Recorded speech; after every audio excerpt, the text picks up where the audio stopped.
I wasn't mad at him, but I was cool. What happened? Did he try to take your art and run off with it or something? Nah. He tried to. Okay, so I got family in Mobile, so I was down visiting, and we went to the mall. So I walked into the mall, and I see his gallery space. So I walked in, I'm looking at the art, and I saw this piece on the wall. I was like, man, this is dope. How much you want for it? And he's like, I really ain't selling it. He's like, because most people don't know what it is. If you know what it is, I'll sell it to you. I was like, how you just gonna play me like that, bro? He's like, what do you mean? I said, man, how you gonna play me like I don't know what this is? This is Michael Jackson as the Scarecrow from The Wiz on the pole with the crows around him singing, "You Can't Win." He's like, bro, you the first person to walk in and recognize me. I was like, why? We'll take it off the wall. Get that shit up. Straight up. Straight up. Yeah. So you have it. Yeah. Okay. Cool. You have it in my house. Yeah. That's so you did get it. Yeah, I got it. Oh, let go. Mm-hmm. I wasn't leaving without it. Yeah. I was like, you said if I knew what it was, you were gonna sell it. All right, now you gotta sell it. Yeah. Nope. Yeah. Now that's cool. Any other jewels you want to drop on anybody before we cut the cameras off? Any knowledge or anything you want to?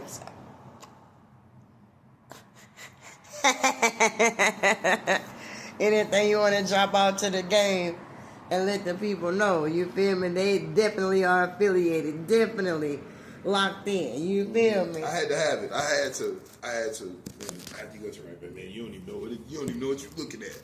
Yeah, dude.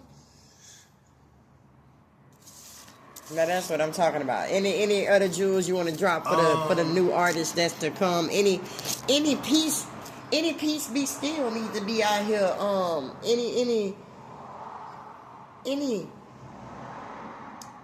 Anything you need to address. I do like to let people be able to address things, because it be stuff that be happening behind the scenes that sometimes I don't know, and it don't be like nothing messy, but sometimes it is cool to have a platform where you could be able to say what you need to say, because everybody need to hear it. Like, true. You know what I'm saying? Sometimes people be like, oh, somebody's not supporting. But then I hear somebody else say somebody's not supporting. Then I hear somebody else in the food world say, fashion world, the art world, the film world, they have a problem with people supporting. And sometimes I'll be like, that's because we all getting in a room with everybody that does the same thing that we do. Mm-hmm. And then we'll look around and wonder where the supporters are. And the only people that came was your cousins that you invited. And they're connected to the people that they came with, so it don't seem like everybody's supporting. It seems like people brought their supporters. Right. So sometimes I like to say, hey, how do we bridge the gap between making sure that art and art collectors meet?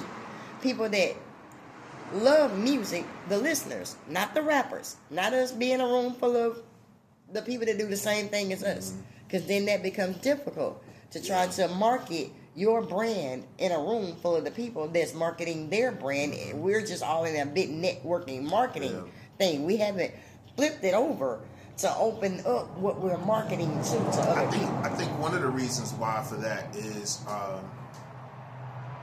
one, the collectors, a lot of the galleries have their own collectors, right? And they keep them pretty much in their pocket, or they keep them in their Rolodex and they don't share that. You know, so the artist or the art community never really gets a chance to meet those collectors, because unless one of those collectors wants to collect one of their pieces. And then the gallery stays in the middle of that. They never move out of the way. So you never really and truly get to bridge that connection between you and the collector. Because the gallery makes sure that, hey, you can't meet them. Oh, stepping stones. Yeah. More like gatekeepers, as we like to call them. Right. So, I think that's the one. I don't want to necessarily say that we need to eliminate the gatekeepers, but I definitely say that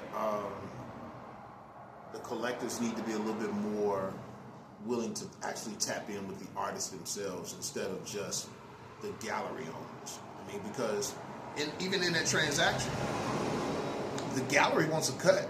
Sometimes the gallery's cut doesn't even make any fucking sense, right? You know, some of these galleries out here are asking for 50%. of whatever the artist is asking for the piece. You know, so say I got a piece and I want $3,000 for it. So that means I only get $1,500 of that. What about all the money I put into the supplies to create that? How am I going to recoup that? What about all the knowledge that got me to the point to create that piece by itself? That was money too. You're not going to pay me for that. And then I still don't get to meet the collector to be able to sell them another piece because you in the way. It's bullshit. But that happens in the art world every fucking day, in every art gallery. And we as artists, we can't get around it. It sucks.